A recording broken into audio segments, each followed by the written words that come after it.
What dimension steel I-beam is required to clear span 22, with a 10 psf dead load and 40 psf live load, floor load only, roof already exists?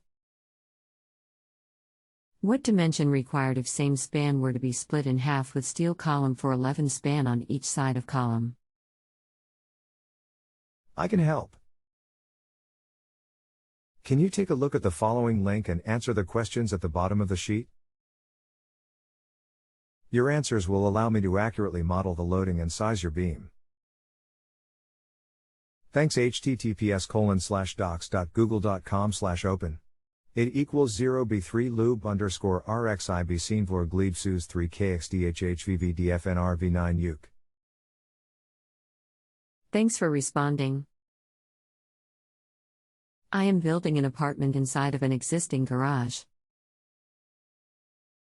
The existing garage has an interior ceiling height of 16 and it has factory-built/engineer stamped trusses that clear span the garage in an east/west layout.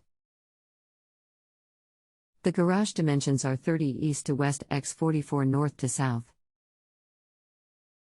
This floor is being constructed in the northwest corner of the garage. This is in Maricopa County, Phoenix, Arizona, so no need for snow load calculations. My plan is to attach a 2x6 header to the interior of the west side, north/south bearing wall at approximately 8 height, +/. I will attach Simpson, or equivalent, 2x6 joist hangers to the header on 12 inches center layout. That will provide my bearing point on the west side. Here is where the steel I-beam comes into play.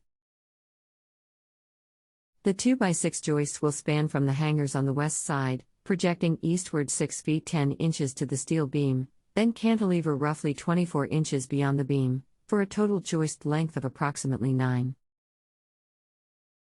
So they are 9 long joists but have a bearing point on the beam at 6 feet 10 inches. The steel beam will span approximately 21 feet 6 inches, running parallel to the north/south header at a distance of 6 feet 10 inches between the header and the beam.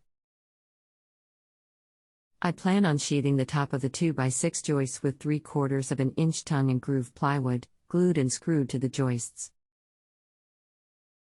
I have no plans as of now to sheath the bottom of the joists, but could possibly do so in the future.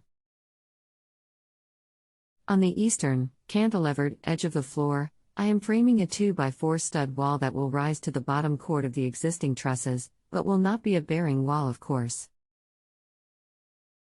I will attach this wall to the bottom chord with the Simpson L brackets that allow the trusses to move/flex.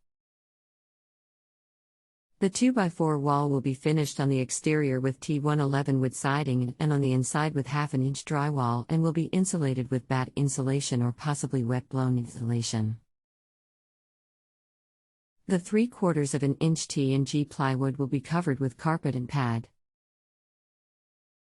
The steel I-beam will have a bearing point at the inside of the north garage wall and run southward 21 feet 6 inches to a bearing point which will be a 4x4 square steel vertical column with 1/4 of an inch wall thickness that is attached to an interior 2x4 wall. I want to use a steel beam, thinking that it will span and carry the necessary load at a smaller dimension than a wood glue lam, therefore providing greater clearance from garage floor to bottom of steel beam, as well as greater clearance between trusses and finished carpeted floor. I will attach either 2x material or 1x material wood plate to the top flange of the steel beam so I can toenail joist the top of beam. I can also use H2.5S or H1S from joist to beam plate if necessary. I am a journeyman carpenter, been doing this a long time, but not a lot of steel experience. I want to be sure I use a strong enough beam to carry the load. Another option I have is to split the 21 feet 6 inches span with another vertical steel column, if that would provide me with a substantial difference in beam height/dimension. So I would like it calculated for both designs, the 21 feet 6 inches clear span as well as the roughly 11 span if I were to use a second steel column. So, regarding the drawing you requested I look at, disregard the basement. New beam number 4 is the header I am installing. New beam number 2 is the steel I-beam I need you to calculate.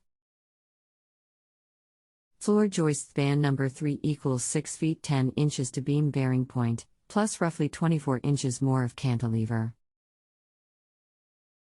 And move your second floor mid/interior wall eastward to the 9 edge of the cantilever. I'm assuming 10 psf dead load and 40 psf live load unless you think I require a heavier amount. Please provide all I-beam dimensions, height, flange size, width, thickness, total beam weight. Thank you and looking forward to hearing from you soon. Randy. If you have a home improvement or appliance question and want to chat with an expert now, visit justanswer.com/ythi.